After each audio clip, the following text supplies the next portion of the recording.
Խաղաղություն եղբայրներ քույրեր, փառք մեր ամենակարող Աստծուն։ Եղբայրներ քույրեր, ես այսօր ուզում եմ մի փոքր միասին կիսվենք Սուրբ Գրքից այն ժամանակների մասին, այն կարևորությունների մասին, որ մեզ այսօր Սուրբ Հոգին անհանգստացնում է։ Ասեմ, միգուցե ինձ համար, միգուցե իմ ծառայության համար, բայց ամեն դեպքում կարծում եմ օգուտ կլինի նաև բոլորին, ովքեր նման հաշտի մեջ կարողանան իրանց տեսնան եւ զգան դրա կարեւորությունը։ Սա ժամանակների հետ ապրելու խոսքն է, ժամանակների հետ քայլելու ծրագիրն է, որ մենք միասին գիտակցենք ինչ ժամանակում ենք ապրում եւ ինչա մեր անելիքը։ Փառք Տիրոջը։ Սուրբ գրքում Թեսաղոնիկեցիների նամակում, երկրորդ Թեսաղոնիկեցիների երկրորդ գլխի 7-րդ խոսքում Սուրբ Գիրքը մեզ այսպես է ասում։ Երկրորդ Թեսաղոնիկեցիների երկրորդ գլուխ 7-րդ խոսքը։ Անօրինության խորհուրդը արդեն կգործե, բայց նա, որ հիմա կարգել է, պիտի արգելե մինչև ինքը մեջտեղեն վերանա։ Իմ հիմնական խոսքը առաջի բաժնի մասին է, անօրինության խորհրդի մասին է, անօրինության խորհուրդը կգործի, դրա մասին է, եւ ես ուզում եմ մենք միասին համոզված լինենք, որ անօրինության խորհուրդը մեր կողքին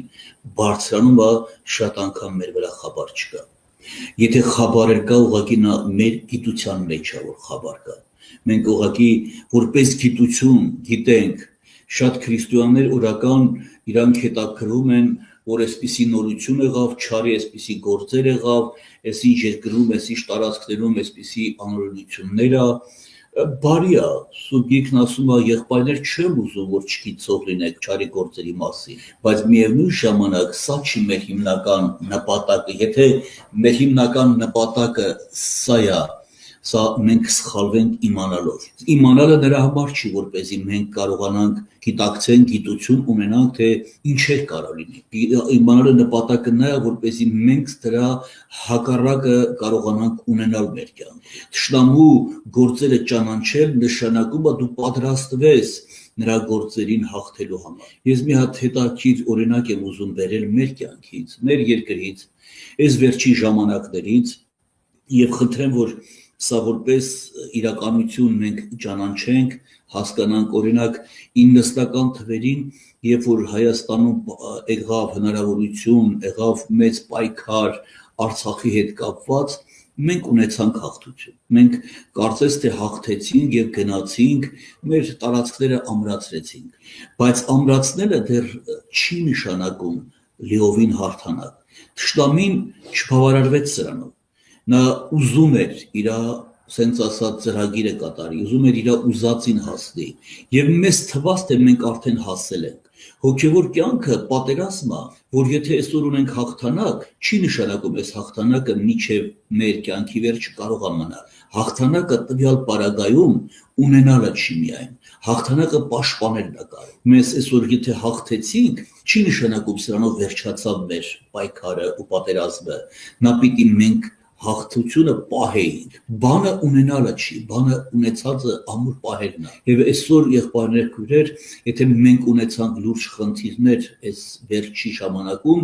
մենք հասկանանք, որ հենց այդ է պատճառը, որ մեր հաղթությունը չպահեցինք։ Եթե թշնամին այդ անցած 30 տարիներ ասեմ, 25 տարիներ ասեմ, չգիտեմ, ինչքան տարիներ, կարևորը դա չի։ Ինքը օգտագործեց զինվելու, ինքը օգտագործեց իր ուժը շատացնելու, իր հնարավորությունները բարձրացնելու եւ հասնելու հաղթանակի, մենք իմացանք, որ հաղթել ենք ու այդ հաղթությամբ էլ մնացինք, այդ հաղթության հոգեբանությամբ էլ մնացինք, որ մենք արդեն հաղթել ենք, հաղթած ենք եւ մեր անբարտավանությունով, մեր հպարտությունով մենք մտածեցինք, որ հաղթանակը ստորագրված է ամբողջությամբ։ Այդ հաղթանակը եթե մենք էինք ստորագրել, համենայն դեպս Սուրբ Գիրքը սովորացնում է, որ Տեր Հիսուսը դեռ չէր ստորագրել այդ հաղթությունը։ Նա կարող ստորագրել այն ժամանակ, երբ որ մենք մնայինք իր խորհրդի մեջ, իր ճշմարտության մեջ, բայց մենք թողեցինք այս ամենը, մտածեցինք, որ արդեն ամեն բան վերացած է։ Անօրինության խորհուրդը մեր կողքին բարձրանում է, մեր հետ մեծանում է, մեր վրա խաբար չկա, եղբայրներ քույրեր։ Մեզ թվում էր, թե անօրինության խորհուրդը արդեն հասել է այն աստիճանի, որ մենք կարող ենք նրա վրա իշխել։ Իմ խնդրանքն ու աղաչանքն է Քրիստոսով, որ յուրաքանչյուր մեկս մտածենք, քանի մարմնի մեջ ենք, այս երկրի վրա ապրում ենք, մենք ամեն անգամ պայքարի կարիք ունենք, պատերազմի կարիք ունենք աճելու հնարավորություն եւ կարիք, որովհետեւ եթե մեր կողքինը չի հանգստանում, նորական իր շնորհքն է, իր զորությունն է, իր ծրագիրն է առաջ տանում, որովհետեւ նրա նպատակը ոչ մեկի փրկությունը չի, եթե ինքը կորցվում է, չի ուզում որևէ մեկը փրկվի, եթե ինքը ընկել է երկնքի փառքից, որի տեղը ինքը գիտի, չի ուզում այնտեղ մտնող լինի, չի ուզում որ որևէ մեկը, եթե ինքը չի մտնելու, չի էլ ուզում որևէ մեկը մտնի այնտեղ, Տերը օգնի քուրեր եղբայրները, որ մենք ճանաչենք, ուզում եմ կարդալ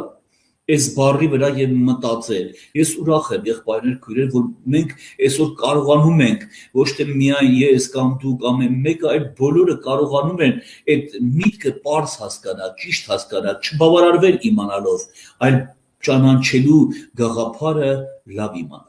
Կարդում եմ Դանիելի մարգարեությունից 12-րդ գլուխ 4-րդ խոսքից, բայց հիմնական իմ խոսքի կարևորությունը երկրորդ բաժնի վրա է, հիմնական իմ ասելիքը երկրորդ բաժինն է։ Դուն ով Դանիել, այս խոսքերը գոցե ու գիրքը կնքե մինչև վերջին ժամանակները։ Շատերը ուշադրությամբ պիտի կարդան ու գիտությունը պիտի շատանա։ Տեսեք, քուրեր եղբայրներ, մարգարեն Տիրոջից ունենում է խոսք, Տիրոջից ունենում է հայտնություն, ասում է շատերը պիտի ուշադրությամբ կարդան ու նրանց գիտությունը պիտի ավելանա։ Այսօր ես տեսնում եմ քուրեր եղբայրներ, որ շատ անգամներ մենք գնում ենք դեպի գիտության հետևից։ Ես տեսնում եմ, որ մենք շատ հաճախ ուղղակի որպես գիտություն աստվածաշնչյան շատ լավ գիտենք, բայց Սուրբ Գիրքն ասում է, որ սրանով մի բավարարվի, քո գիտությունը դեռ բավարար չի երկնքի ծրագիրը կատարելու, դու գիտությամբ դեռ չի բավարարում, դու հակառակորդի ծրագրերը խափանել, դու պետք է կարողանաս այդ գիտությունը մի կողմ դնել, այդ քո կարդացածը ոչ թե ճանաչել որպես գիտություն, այլ քո կարդացածը ճանաչել, որովհետև Հովանու ավետարան 8-րդ գլխի մեջ գրված համար կա 32 խոսքում, ասում է ճշմարտությունը պիտի ճանաչեք։ Եվ այդ ճշմարտությունը ձեզ ազատ պիտի անի։ Այսինքն ուզում է ասել ճշմարտությունը պիտի ճանաչեք, նոր ճանաչելուց հետո այդ գիտությունը ձեզ ազատ կանի։ Ճանաչելուց հետո նոր դուք ազատ կլինեք, ճշմարտությունն է ձեզ ազատելու։ Իսկ այսօր Սուրբ Գիրքն ասում է, որ ճշմարտությունը ճանաչել մեզ համար շատ կարևոր է։ Այդ առիթով ուզում եմ նաև կարդալ նույն Դանիելի մարգարեությունից 11-րդ գլխի 32 խոսքը։ Նրա մեջ գրված միտքը, որտեղ մարգարեն նորից մեզ գրում է այսպիսի խոսքեր ասելով։ Դանիելի 11-րդ գլուխ 32 խոսքից։ Եվ ուխտի դեմ ամբարշտություն ընողները շողոքորթությունով գլխի պիտի հանեն, ուշադիր լսեք եղբայրներ ջան, քուրեր ջան,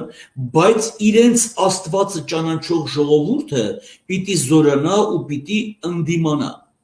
Իրենց Աստվածը ճանաչող ժողովուրդը պիտի զորանա։ Ուրեմն զորությունը քուրեր եղբայրներ նա չի, որ դու ուղղակի Աստծուց խնդրես, ինքը քեզ հենց այնց զորություն բերի տա։ Մենք պատկերացնում ենք, թե զորություն խնդրել, եթե ինքը իր ժամանակին մեր վիճակները իմանալով ինքը կարող է տվյալ պարագայում զորություն տալ, դա չի նշանակում, որ այդ զորությունը մեր սեփականությունն է ու մենք այդ զորությունը ունենք։ Նա իր փառքի համար կարա մեր միամտությունից, մեր անկեղծությունից պարագաների մեջ մեզ զորացնի, այդ բանը հաղթելու, այդ տվյալ իրավիճակում հաղթություն ունենալու, բայց չի նշանակում, որ նա մերն է։ Սուրբ Գիրքն ասում է, իրանց Աստվածը ճանաչող ժողովուրդը պիտի զորանա ու պիտի ընդդիմանա։ Սա երկու պարագա կա։ Մի պարագայում, որ մենք միամտորեն, անկեղծորեն Աստծուն հավատում ենք, բայց չենք գիտակցում ինչ կարա լինի, Աստված մեզ զորացնում է եւ մենք այդ ընթացքում անցնում ենք։ Մի քարոզիչ, որ ես տեսիքի մեջ տեսա, որ Տիրոջ հետ ճանապարհ եմ գնում, հետո եւ ասում է իմ աչքերը բացվեց, ես տեսա, որ մի արահետ է մնացել։ Այսինքն այդ ձյան վրա մի ոտքի տեղ է մնացել եւ ես կարծեցի թե դա իմ ոտնատեղն է։ Ու Տիրոջն ասեցի, Տեր, ահա իմ ոտքերս, Բայց դու որտեղ էր այդ ժամանակ, ասում է այդ քոտ ոտքերը չէ, ին ոտնա տեղերն է։ Այդ քու ոտքի տեղերը չէ, այդ տարածքը դու անցնել չէիր կարա, ես քեզ գիրկս եմ առել։ Եղբայրեր քույրեր, տեղեր կա, որ մեզ թվում է, որ դա տենց էլ պիտի լինի, բայց այդ ընթացքը Աստված քեզ անցակացնում իրան զորությունով, բայց տեղեր կա, որ դու արդեն զորություն պիտի ունենաս, ժամանակն է, որ դու ինքդ աշխարհի անօրության խորհուրդը տեսնելով, անօրության խորհուրդը ճանաչելով, աշխարհի այս երևույթները իմանալով, տեսնալով, դու մտածված պիտի գնաս այդ զորության, այսինքն մտածված պիտի գնաս աստվածաճանաչության, ոչ թե գիտության, քո գիտությունը շատացնելու, այլ Աստված ճանաչելու հետևանքը զորություն առնելն է։ Դու արդեն տրամաբանոր ես։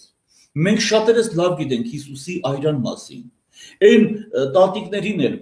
երեխեքին էլ, որ հարցնեն պապիկներին, մեծահասակներին, ինչով ես փրկված, կասի Հիսուսի այրունով։ Բայց սա որպես կարող է այդ մարդկանց համար խոսք լինի։ Ես հիշում եմ փոքր երեխեք էինք եւ շատերն ասին, որ երեկոյի անգամ 8 ժամի կամ ինչևիցե միտեղ գնալուց մեր պապերը, մեր տատերը, ծնողները մեզ սովորացնում են ազիջա, որ դուս կգաս Հիսուս Քրիստոս ասա ու գնա։ Ուրիշ բան չէին սովորացնում։ Ասա Հիսուս Քրիստոս ու գնա։ Շատ մայրեր երեխեքին լողացնելուց Հիսուս Քրիստոս էր ասել լողացրել երեխեքին։ Հիմի այս ասել են որպես գիտություն, լսել են իրանց ծնողները, իրանց հայրերը, մայրերը, տատերը, ասել են իրանք, բայց այս մարդիկ չեն ճանաչել։ Ուղղակի որպես գիտություն ասել են, միգուցե Աստված իրանց միամտությունը տեսնալով, այո, պահել աչարից, իրանց անկեղծությունը, իրանց հնազանդությունը, բայց քուրեր եղբայրեր, դա դեռ բավարար պայման չի, քրիստոնյան պիտի ճանաչի Աստծուն։ Մենք շատերս գիտենք Հիսուսի այրան մասին, շատերս գիտենք Հիսուսի այրան կարևորության մասին, մեր մեղքերի թողության մասին, նրա բարեխոսության մասին, նրա ազատագրության մասին, խաչի վրա նրա տված այրան զորությամբ խավարի բոլոր գործերից ազատելու մասին, գիտենք եղբայրներ քույրեր,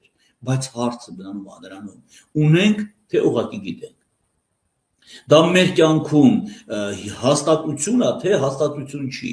Շատերս գիտենք, բայց շատերս եւ պիտի ունենանք։ Այսօր ժամանակն է, որ ես ու դու ունենանք այդ հայտնությունը մեր կյանքում։ Մենք տեսնանք այդ կարևորությունը մեր կյանքում։ Դրա արժեքը հասկանանք։ Ոնց է հասկանում մարդը դրա արժեքը։ Դրա արժեքը հասկանում է այն ճանապարհով, երբ որ ինքը մտնում է դրա դրության մեջ։ Ես հիշում եմ մեր նոր ապաշխարության ժամանակներում մարդիկ կային, որ անընդհատ աղոթք էին անում, խնդրում էին Տիրոջը, իրանց հետաքրքիր էր, այս թեման խոսում էին, տեսնաս ինչ կար այդ բաժակի մեջ։ Երբ որ ասես դուք չեք կարող գավաթը խմեք Տեր Հիսուս աշակերտներին, դուք չեք կարող եւ շատերի մոտ հարց էր, այդ ինչ բաժակ էր, որ չէին կարող խմեն։ Նորա հոգին միշտ մտածում էր եւ անգամ եղել էր դեպքեր, որ մարդիկ իրապես աղոթք են արել։ Մեր եղբայրից մեկը վկայում է, որ երբ որ ես խնդրում էի Տիրոջը, ինչ կար այդ բաժակի մեջ, դու ինձ այդ բաժակը ցույց տուր, դրա մեջին ես իմանամ, ես ասում եմ հասկացա, թե այդ ինչ ծանրություն է կա վրես, այդ ինչ խավար ուժեր է կան վրես եւ քիչ էր մնում ես կորցնեի ինձ։ Եվ Տերը իր ողորմություն արեց, ասի Տեր հերիք է, չեմ ուզում։ Հիմա եղբայրներ քույրեր, այս մարդը գիտի մոտավորապես։ Մենք ուղղակի գիտենք, պատկերացնում ենք, թե Տեր Հիսուսը այդ գավաթը ասել ինչ էր հասկանում, որ իր կյանքի ընթացքը, երկրավոր կյանքի ընթացքը ապրեց եւ եկավ ժամանակ, որ ինքը վերցրեց Ադամից սկսած միջև վերջի ծնված մարդը, որ այս երկրի պիտի ծնվի, այդ բոլոր մեղքերը, ինչ մեղ որ պիտի կատարվի, ինքը վերցրեց իր վրա։ Մեր, որ եթե մի տարի էլ Տերը կամենա ապրենք սրանից հետո, եթե մի տարի հետո էլ ապրած ժամանակ սխալ թույլ տանք, այդ մեղքն է ներված։ Ոչ թե նոր պիտի ներվի, այլ արդեն ներված է, եւ այդ ամենը արել է ինքը Տեր Հիսուս Քրիստոսը խաչի վրա։ Եվ շատ կարևոր է, որ ես ու դու հասկանանք ու պատկերացնենք, թե դա ինչ է կատարվում։ Եվ այդ պատկերացումը ուղղակի մարդկային մտքի մեջ չլինի այդ պատկերացումը, այլ հոգու խորքում դու հասկանաս, թե ինչ ցավ կարար լինել այդ ամենը։ Ես ուզում եմ ասել, որ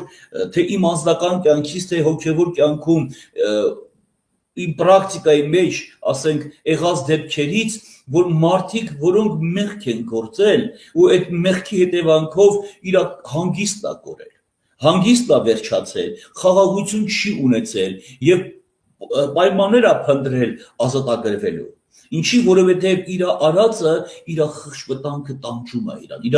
ներսը անհանգիստ է, եղբայրներ քույրեր։ Եթե մի հատ փոքր, մեր լեզվով ասած փոքր, սուտը կամ մի հատ սխալը կարողացել է մարդու խաղաղությունը կորցնել, ինչքան կարևոր է գնահատել ու հասկանալ Հիսուս Քրիստոսի այրան զորությունը, որ այդ ամենի մեջ Տեր Հիսուսը ամբողջ աշխարհի բեռն էր իր վրա,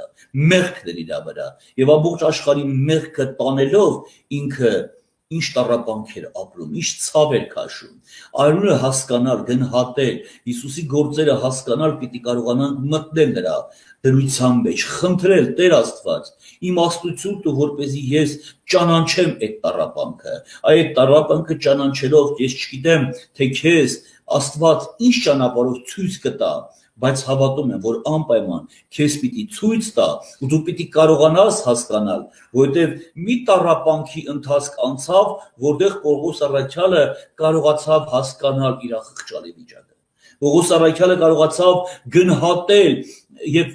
ով կազատի ինձ այս վիճակից։ Շարունակության մեջ խոսում է կյանքի հոգու օրենքն է, որ ինձ ազատում է մեղքի ու մահվան օրենքից։ Այսինքն Պողոս առաքյալը այդ նեղությունը անցնելով, այդ դժվարությունը անցնելով նա կարողացավ նոր հասկանալ, նոր ճանաչի, թե ինչ է կարևորությունը իր կյանքում Քրիստոսի գործում։ Հիմա քույրեր եղբայրներ ջան, մենք հաճախ մտածում ենք ոչ մի նեղություն չունենանք, ոչ մի դժվարություն չունենանք, բայց ունենանք հաղթություն, ունենանք ազատագրություն։ Սրանք համատեղ չի կարա լինի։ Հաղթություն ունենալու համար ճանապարհ կա, որ մենք պիտի անցնենք, ու այդ ճանապարհին մենք պիտի համաձայնվենք, այդ ճանապարհին մենք պիտի հոժարվենք։ Առաքյալը հիշեցնում է, հավանել եմ նեղություններին, հավանել եմ դժվարություններին, եւ իմ կյանքում ինքը ներկայացնում է, թե ինչ դժվարություններով եմ անցել, եւ այդ ամենին հասել եմ այս ճանապարհով։ Ես երկնային փառքին չեմ հասել հենց այնց տուրիստական ճանապարհով, իմ մանգալով, այս ժամանակաշրջանի միսիոներական ծառայությունով, ինքը այս հաղթությանը հասել է բավականին դժվար ճանապարհով, եղբայրներ քույրեր, եւ սա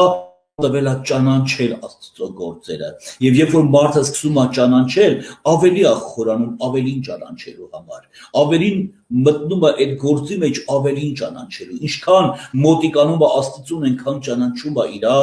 ով լինելը, այնքան ճանաչում է Աստծո ով լինելը, ավելի ճիշտ հակառակը, Աստծո ով լինելը, որի հիման վրա ճանաչում է իր ով լինելը, ճանաչում է Աստծուն, ճանաչում է իր եղբայրներ քույրեր, փառք Տիրոջ անունին։ Ուրեմն մեր կյանքում զորանալու կարևորություն մենք ունենք, քույրեր եղբայրներ, մենք ունենք այդ զորանալու կարևորության մասին գրված է Սուրբ գրքում Դանիելի մեջ, որ իրանց Աստվածը ճանաչող ժողովուրդը պիտի զորանա եւ պիտի ընդդիմանա։ Մենք այդ ճանաչողականությունով պիտի կարողանանք զանազանել զորության կարևորություն եւ այդ զորությունն է, որ գալիքի մեջ մեզ պիտի հաղթություն տա։ Մեր ճշտամին զորացավ, մեր ճշտամին զենք հավաքեց, բայց մենք ուղղակի հենց այնպես մնացինք այն լոզունգով, այն նշանաբանով, որ մենք արդեն հաղթել ենք, բայց այդ հաղթանակը կարար դառնալ պարտություն, որը մենք չէինք պատկերացնում, մենք չէինք սպասում, մենք թերագնահատում ենք թշնամու ուժերը, մենք թերագնահատում ենք թշնամու գործունեությունը, բայց իրականում եկավ ճիշտ հակառակը։ Մեզ թվում էր, որ մենք անձեռնամխելի ենք, մեզ թվում էր, որ մեզ հաղթանակ հաղթել չի լինի, բայց եղբայրներ քույրեր, ուզում եմ ասել, եթե երկրավոր կյանքում Աստված այս օրինակը թույլ տվեց, ես ուզում եմ ես ու դու ուշադիր լինենք, այս վնասը, եթե երկրավոր կյանքում մենք ունեցանք պարտություն, բայց դեռ ամեն բան կորած չի, կարող ենք ունենալ հաղթանակ։ Եվ այսօր ես ուզում եմ, որ չլինի թե հոգևոր կյանքում մենք ունենանք պարտություն։ Երկրավորի մեջ պարտությունը դեռ կործանում չի ոչ մի անգամ, դեռ վերջը չի, բայց ուշանալ հավիտենությունից, կորցնել հավիտենությունը, սա անդառնալի է, քույրեր եղբայրներ, սրան չես կարա հետ բերես։ Նորից եմ ասում, Աստված մեզ հնարավորություն տվեց, Աստված պայման տվեց մեզ, ճանաչելու մեր միտքը լուսավորվելու։ Մեր եղբայրից մեկը մի անգամ 99 թվերին, երբ որ բաժանումներ եղավ խարիզմատիկական շարժման հետ, մեր եղբայրից մեկը բաժանվածների մեկի հետ հանդիպում է եւ ինքը նրան խնդրում, ասում է ինչ կլինի։ Մի անգամ է մեր ժողովներին արի, տեսնի ինչքան լավ է անցնում։ Այս եղբայրը ասում է չկարեցա հրաժարվել, տենց մեր մտերմությունը նախկինում այնքան էր, որ ես չկարողացա եւ վերջո ասում է, այս կուլտուրայի ձեռներով ասեմ, մի օր տենց գնացի իրան ժողովի։ Եվ ժողովի վերջում ինքը ինձ հարց տվեց, ոնց էր եղբայր ջան, լավ էր մեր ժողովը, ասում է եղբայր ջան, ես ձեր ժողովից շատ լավ բան հասկացա, ես քեզանից շատ լավ բաներ սովորեցի, ասում է այս եղբայրը տենց ուրախացած ասեց, ինչ սովորեցիր եղբայր ջան, ասում է ասեց, քո վիճակը տեսնալով մեր եկեղեցում տեղը խելոք նստեմ։ Այսինքն այս կարգավիճակը տեսնալով հասկանամ, որ ես իմ տեղում պիտի նստեմ։ Հիմա եղբայրեր քույրեր, լավից չէ, որ ամեն անգամ սովորում են, վատից են սովորում,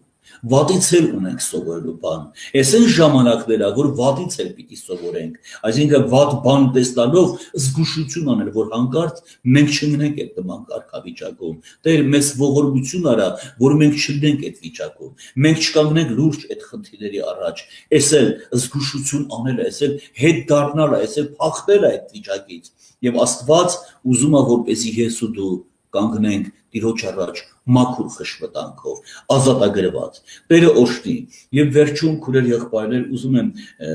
մի համար ասել առակած գրքից, որը մեզ Սուրբ Գիրքը սովորացնում է, ընդհանրապես գիտեք, աշխարհը հակառակորդը չի բացառում, որ դու գիտես ավետարանը, չի ուզում մտածել, որ դու չիմանաս ավետարանը, իրան չի խանգարում քո իմացականությունը, աշխարհին դա չի խանգարում, ինչքան այնքան գիտնականներ, այնքան պրոֆեսորներ, այնքան լուրջ մարդիկ, անհավատ, աթեիստ մարդիկ Աստվածաշունչը ավետարանը գիտեն, ճանաչում են, չեն ճանաչում, գիտեն դրա մասին, գիտություն ունեն, բայց մտածել դրա մասին արդեն հարց է։ Քուրեր եղբայրներ, ես ասեմ, որ ձեր կողմել շատ դեպքեր եղած կլինի, երբ որ մի լուր եք լսում, մեկ է տեսնում ես, որ քո կողքին արդեն մտորումների մեջ է ընկել։ Ես դու պատկերացնում ես, որ ինքը սկսում է դրա վրա մտածել։ Եվ եթե դա դրական արդյունք ունի, դու թույլ ես տալու մտածի։ Բայց եթե դրական արդյունք չունի, դու աշխատում ես արգելես դրան, դա անգամ մտածելու այդ բանի մասին։ Նմանապես աշխարհը հակառակորդը չի ուզում, որ դու նստես Աստծո օրենքի մասին մտածես։ Սաղմոսների մեջ խոսում է, եւ անոր օրենքի վրա պիտի մտածես գիշեր ու ցերեկ։ Եվ Աստծո հաճությունը դա է, որ դու մտածես նրա օրենքի մասին գիշեր ու ցերեկ։ Մտածես դրա մասին, որտեղ մտածելով մարդը հաղթություն անում, մտային փոփոխություն է ձեռք բերում, մտային փոփոխությունը դառնում է կյանք, մտային փոփոխությունը բերում է ապաշխարության, բերում է փոփոխության ներսի մարդու կառույց է կատարվում, հին բնության քանդվել, նոր բնության կառույց ստեղծվում է այս մարդու մեջ մտածողության հետևանքով։ Ես կարդում եմ այս համարը, որը գրված է Առակաց 5-րդ գլուխ 5-6 խոսքերում։ Եվ պիտի կարդամ նաև Առակաց 14-րդ գլուխ 22 խոսքը, որտեղ Առակաց գիրքը մեզ այսպես է սովորացնում. անոր ոտքերը մահվան կտանեն ու անոր քայլերը դժոխք կհասնեն։ Այս պատմությունը դուք լավ գիտեք, նա կյանքի ճամփեն ուղիղ չի գնա, եւ իր քայլերը փոփոխական են ու չի գիտե թե ուր կգնա, որ չլա թե իր կյանքի ճամփու վրա մտածի։ Հակառակորդը զբաղմունք է տալի մարդկային, երիտասարդական, որ այդ անձնավորությունը քայլի, թեև չի իմանում ուր է քայլում, լավ է, վատ է, ինքը կարծես շմոլորվածի պես քայլում է, որ ասում է չլինի, թե այդ մարդը Աստծո ճամփի վրա մտածի, Աստծո օրենքի վրա մտածի, Աստծո ճամփաների մասին մտածի, փառավորվի մեր Աստծո անունը, Տերը օրհնի եւ այդ մտածողությանը ինքը արգել կա։ Նույն Առակաց 14-րդ գլխի 22 համարում Սուրբ Գիրքը մեզ այսպես է սովորացնում. չարություն մտածողները կբոլորվեն, բայց բարություն մտածողներին ողորմություն ու ճշմարտություն կհանդիպի։ Բարություն մտածողները կմոլորվեն, բայց չարություն մտածողները կմոլորվեն։ Սուրբ Գիրքը այս հայտնությունները երբ որ մեզ տալիս է, մենք հաճախ որպես գիտություն ենք սրան ճանաչում, բայց Սուրբ Գիրքը ավելին մեզ սովորացնում, որ դրա մասին տենց մի մտածի, այլ մտածի, որ մտածելը քեզ օգուտ կտա, ճշմարտության մասին մտածելը օգուտ կտա։ Հաճախ ասում ենք, այդ ինչ որ մտածում ես, դրա մասին մի մտածի։ Ասում ենք, այդ անցնողիկ բաներ են, դրանք ժամանակավոր բաներ են, դրա մասին մի մտածի Աստծո օրենքի մասին։ Ասում ենք մտածի քո ապագայի մասին, ասում ենք մտածի քո աշխատանքի մասին, պարապ մի մնա, աշխատի, որ կարողանաս հնարավորություն ունես ապրելու։ Այսինքն այս մտածել հասկացողությունը մենք հաճախ առաջարկում ենք, բայց մոռանում ենք, որ ինքներս նաև ունենք մտածելու կարիք։ Մեր ժամանակներն են նաև Աստծո օրենքի մասին մտածելն է։ Եվ երբ որ Աստծո օրենքի մասին ես մտածում, Աստված էլ քո մասին է մտածում։ Երբ որ դու մտածում ես Աստծո օրենքները կատարելու մասին, Աստծո օրենքի մեջ ապրելու մասին, գիշեր ու ցերեկ, նա էլ քո երկրավոր կյանքի մասին է մտածում։ Եվ Սուրբ Գիրքը ասում է. առաջ խնդրեցեք երկնքի արքայությունը, մնացածը ձեզ պիտի տրվի։ Այսինքն դու խնդրի Տիրոջ արքայությունը, դու խնդրի Տիրոջ արդարությունը, մնացածը ինքը քեզ կտա։ Դու մտածի նրա օրենքի մասին, քո մնացածի մասին ինքն է մտածելու։ Ոչ ցանողն է մի բան, ոչ աճեցնողը, ոչ ընկողը, այլ աճեցնողը։ Դու ուղղակի մտածի, բայց անողը ինքը պիտի լինի։ Ուղղակի Սուրբ Գրքում նաև կա երկնքի թռչունները ոչ ցանում են, ոչ ստեղծում են, այլ Աստված դրանց կերակրում է, եղբայրներ քույրեր։ Դաշտի Շուշանն էլ չի մտածում, ինչ պիտի հագնի։ Ինքը Շուշան է, իր հոտը տալը գիտի, իր գործունեությունը անել գիտի, այդ դաշտի մեջ, այդ նման ծաղիկների մեջ, ասեմ, ինքն էլ իր յուրահատուկ դերն ու նշանակություն ունի, բայց Աստված է մտածում նրան հագցնելու ձևը։ Թող Աստված օգնի եղբայրներ քույրեր։ Այսօր բանը նայանում է, որ ինձ ու քեզ տրված է Աստծո օրենքի վրա մտածելը, իսկ իրականություն դարձնելը իր գործն է։ Զորություն առնելը մեր բաժինն է, բայց իր տվածն է, իր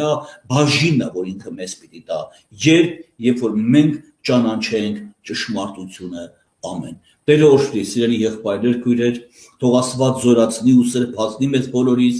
Նորից եմ ասում, կարևոր չի մենք որտեղ ենք ապրում, կարևորը որ նույն հեղինակությունն է այս աշխարհի վրա գործում եւ այս ամենը միտեղ շատ, միտեղ քիչ, կարևորը դա չի, կարևորը որ ես ու դու ճանաչենք Աստծո գործը, գիտակցենք Աստծո գործերի մասին մտածելու կարևորությունը, գնալ դեպի զորություն, որտեղ անօրինության խորհուրդը մեծանում է, մեզ հետաքրքիր չի նրա մասին իմանալը շատ, մեզ հետաքրքիր է մեր մասին մտածելը։ Տերը օրհնի ու փառավորվի։